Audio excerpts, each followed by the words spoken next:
When it comes to your feelings, we're getting two seemingly conflicting messages. Feelings are not facts, but also your feelings are valid. So, which one is it? But first, hey there. If you don't already know me, my name is Brian G. Murphy. I'm an activist, educator, and certified relationship coach, and I'm here to help you build and sustain relationships that are fun and fulfilling. Before we get into it, I just want to let you know that if you want some relationship real talk, no perfectionism allowed, just straight up, tried and true, honest advice on relationships, dating, sex, hooking up, open relationships, polyamory, coming out, conflict, communication, all that jazz, go ahead and click subscribe down below for new videos every Wednesday afternoon. Okay, so which is it? Feelings are not facts, or your feelings are valid? It's both, actually, and here's why. Your feelings are valid in that you are actually feeling them. That's something that no one can argue with and no one can take away from you. It doesn't matter what else is going on, you really are feeling the way that you're feeling. And if someone tries to tell you that you're not feeling the way that you know that you're feeling, that is a huge red flag. Don't let anyone convince you otherwise. Hey there, it's future Brian, and I'm editing the video, and as you can probably tell, I'm in a different apartment. I'm actually in a different city for a little while, and I'm not used to being in a place with clouds and what that does to the lighting in the room, and so the lighting is about to get a little wonky. I promise it only lasts for about a minute or so, and then it goes back to normal. I'm figuring it out. Hopefully next week it'll be better. So thanks for bearing with me, and let's get back to it. At the same time, though, your feelings might not necessarily accurately reflect the reality that's going on around you, and/or they might not be the most rational, helpful, or appropriate response to whatever it is that you're dealing with.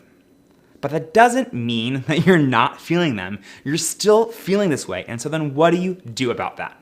So when you're all up in your feelings, here's what you can start to do. The first thing is to figure out exactly what it is that you're feeling. Usually when we experience really intense emotions, we experience them first as just like good or bad, exciting or uncomfortable. I want more of this, I want less of this, right? And so the first step is to get a little bit more clarity on exactly what it is that you're feeling. Is it anger? Is it jealousy? Is it fear? Is it rage? Is it confusion? If you can dial in on exactly what you're feeling, that's gonna help you with every future step.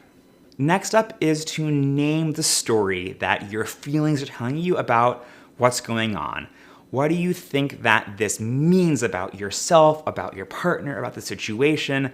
What is like the story in your head about what all of this means together? Now, recognize that this might or might not be an accurate reflection of what's actually going on, and you might not ever actually be able to know for sure one way or the other, but that's okay. Just the step of articulating what these feelings are telling you or what you think they're telling you is going to be huge in, again, progressing through these feelings and getting to a helpful and productive place. The third step that you're going to want to do is to start to come down from these heightened emotions.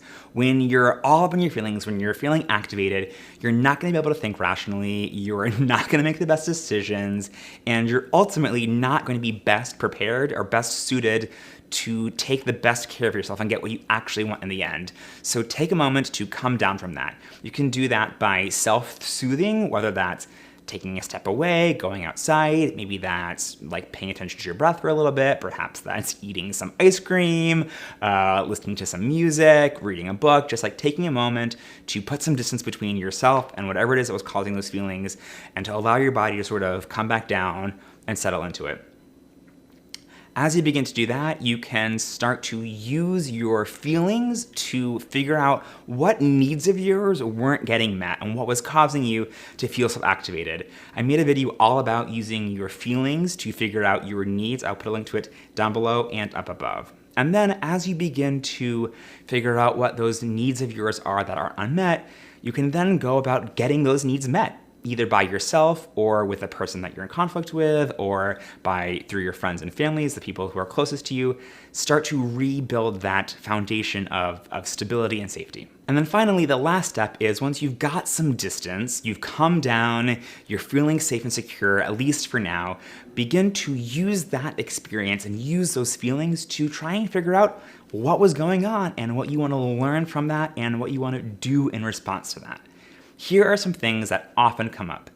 These intense feelings might be alerting you to the fact that you're feeling unsafe. And so if that's the case, try and sort through, are you really unsafe? And then if so, what needs to change so that you can be safe all the time or as much of the time as possible?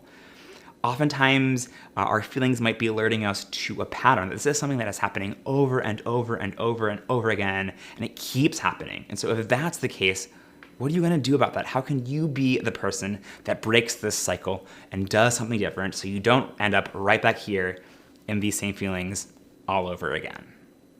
And lastly, sometimes when we have feelings about something, it's both about whatever it was that happened, but also about something that happened in our past, sometimes even in our distant past, maybe from our childhood, something with our families of origin, or maybe in college, when we were like teenagers in our early formative years. And so how does this feeling feel old and familiar? How does whatever happened touch upon some raw, unresolved thing in the past? And as you begin to see those connections, you can again figure out what it is that you want to change, how it is that you want to make a difference. That might be, like asking folks in your life to change with you, to do stuff for you, recognizing that ultimately you can only control yourself. Take some responsibility. What do you need to change to both heal in the moment that you're feeling and then heal that hurt from the past? Obviously, that is a big undertaking, a whole lot of work. And so you might want to do that work together with a therapist, a trusted friend or mentor, or a relationship coach. Helping professionals can be so helpful in helping you make those connections between what's going on in your life right now and the patterns that you might not even realize that sort of follow you around throughout your whole life and you bring into each of your relationships. Okay, so observing without judgment and then figuring out exactly what you're feeling are the first two steps in nonviolent communication, which is a 4-part framework of helping you have healthy relationships, healthy conflict, healthy communication. I put together a 4-part video series walking you through all of those steps. You can click a link right here to go watch that, and I'll see you over there. Bye for now.